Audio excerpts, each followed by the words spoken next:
Exxon Mobile has known about CO2 emissions and the effect it's had on our climate since 1977.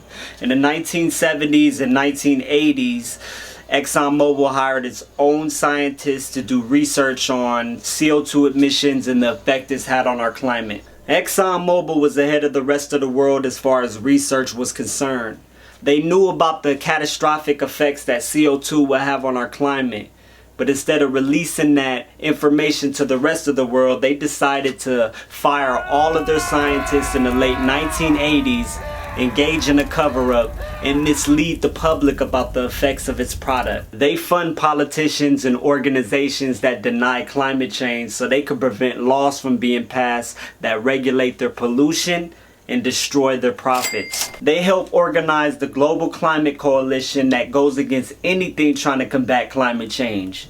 They also work with the American Petroleum Institute and ALEC to get fossil fuel friendly climate change deniers in every part of our government and media. Over 80% of campaign donations goes to Republicans from fossil fuel companies.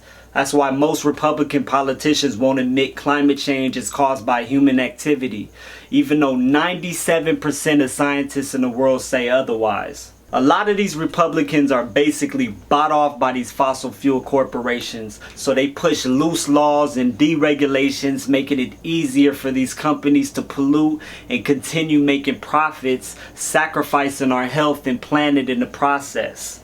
A similar thing happened with the tobacco industry. In 2006, a federal judge concluded that the big tobacco companies deceived the public about the health effects of smoking.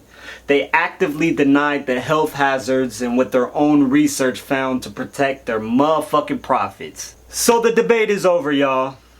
You gotta choose whether you want to believe that 97% of our scientists are engaged in some kind of conspiracy. And you have to use your common sense whether you want to believe the Republican talking points or do you want to believe people who research this shit and they're out in the field.